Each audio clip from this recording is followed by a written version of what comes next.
Louvado seja nosso Senhor Jesus Cristo. Para sempre seja louvado.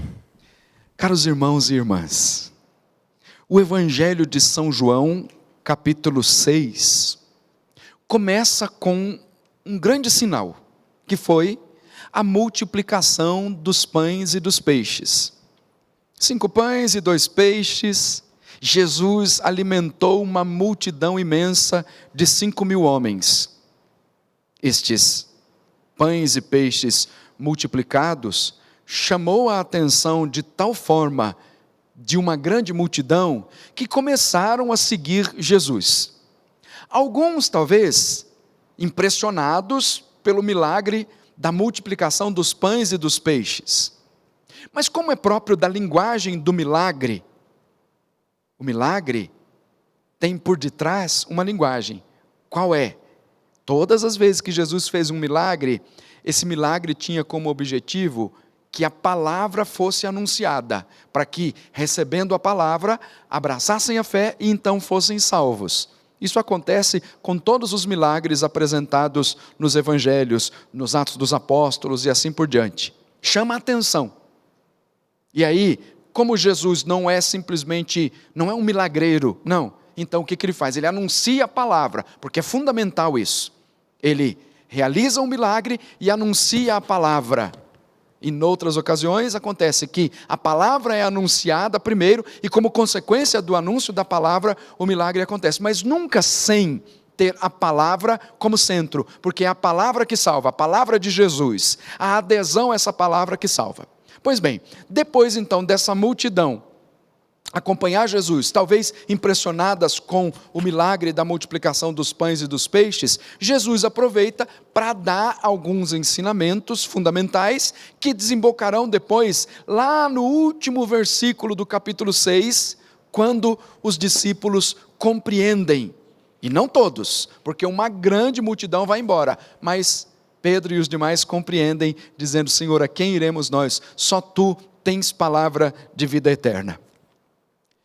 Esse discurso do capítulo 6, ele é chamado de um discurso eucarístico, ou discurso do pão da vida, em que Jesus revela explicitamente que a adesão a Ele, e aqui nós entendemos se é um discurso eucarístico na forma de recebê-lo em comunhão, nós nos fazemos um com Ele, Ele está inteiramente em nós e nós inteiramente nele, nós vamos fazendo parte da vida de Cristo e tendo com isso uma ideia que é fundamental, o penhor da vida eterna.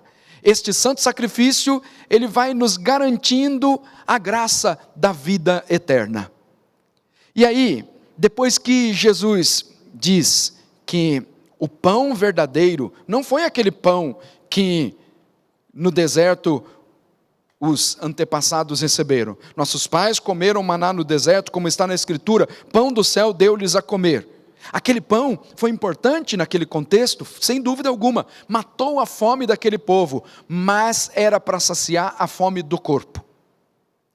Viria um pão, prefigurado já naquele pão que caiu do céu, que mataria a fome não só do corpo, mas a fome da alma, saciaria o homem, porque existe um vazio no coração do homem que só é preenchido quando ele se encontra com Jesus, que é o verdadeiro pão do céu, aquele que garante a vida eterna, que dá sentido para toda a nossa existência. E então, aconteceu que, depois disso, Jesus disse: em verdade vos digo, não foi Moisés quem vos deu o pão que veio do céu, é meu Pai que vos dá o verdadeiro pão do céu, pois o pão de Deus é aquele que desce do céu e dá vida ao mundo. É Ele mesmo, Jesus é o verdadeiro pão do céu, que veio para dar vida e vida em abundância.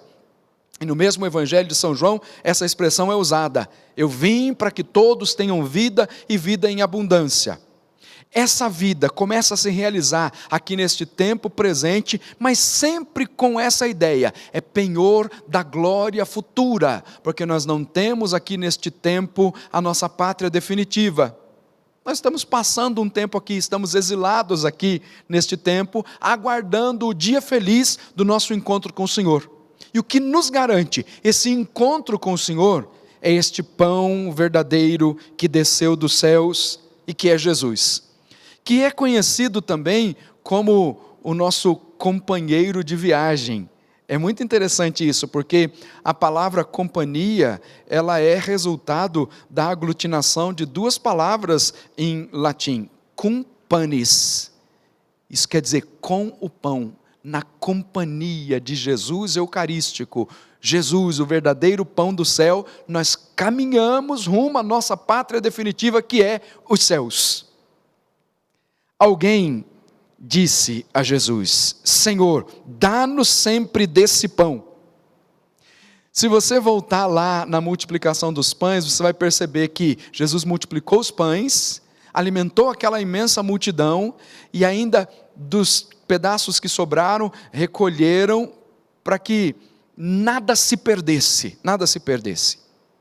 Este pão que foi multiplicado já era alusão ao pão eucarístico que nos é dado todos os dias no mistério da Eucaristia. E quando alguém diz assim: Senhor, dá-nos sempre desse pão, algo muito parecido está numa petição da oração do Pai Nosso: o pão nosso de cada dia nos dai hoje.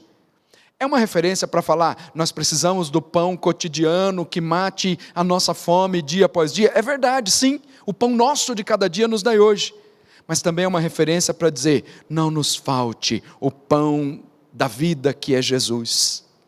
Esse pão da vida é dado a mim e a você, primeiro, a partir desse banquete que nós estamos saboreando agora, que é o banquete da palavra. A palavra de Deus que chega ao seu coração. É o pão da palavra. O santo sacrifício, a missa, ela é sempre dividida assim. São duas mesas, que são dois atos distintos que formam uma só mesa. A mesa da palavra, que é o alimento que nos é dado agora, é Jesus por inteiro que é dado a você por esse alimento que é a palavra. E depois a mesa eucarística, por meio da Santa Eucaristia, nós somos alimentados com o pão que nos garante a vida eterna. Então é pão da palavra e pão eucarístico. Nós vamos continuar sempre pedindo isso: Senhor, dá-nos sempre desse pão. Embora você pode até dizer assim, mas padre, durante esse tempo eu estou fazendo só uma comunhão espiritual. Não é só uma comunhão espiritual, é a comunhão espiritual que te insere na vida de Cristo também. Porque alguns acham assim, o padre está falando tanto de Eucaristia e eu não estou podendo receber o corpo de Cristo, porque não posso ir à missa presencialmente. Estou fazendo só uma comunhão espiritual. Não, repito, não é só uma comunhão espiritual. Esta comunhão espiritual que você está fazendo em casa, ela te une a Cristo, te une ao Senhor. Alguns santos foram até privados de receberem a Santíssima Eucaristia, mas nunca perderam a união com Cristo. Que ao suplicar, Senhor, dá-nos sempre desse pão, lembre-se que aí, na sua igreja doméstica, na sua casa, você continua sendo alimentado com o pão da palavra, continua sendo alimentado por uma comunhão espiritual. E não nos tem faltado, graças a Deus, o pão nosso de cada dia, através do pão da palavra e do pão eucarístico que nós recebemos todos os dias no mistério da Eucaristia, sobretudo através aqui da Rede Século XXI. Que a sua vida, a sua casa, sejam completamente envolvidos com a presença de Deus. É o pão da palavra que chega para você. Que a sua casa seja abençoada. Assim seja, em nome do Pai, do Filho e do Espírito Santo. Amém. Amém.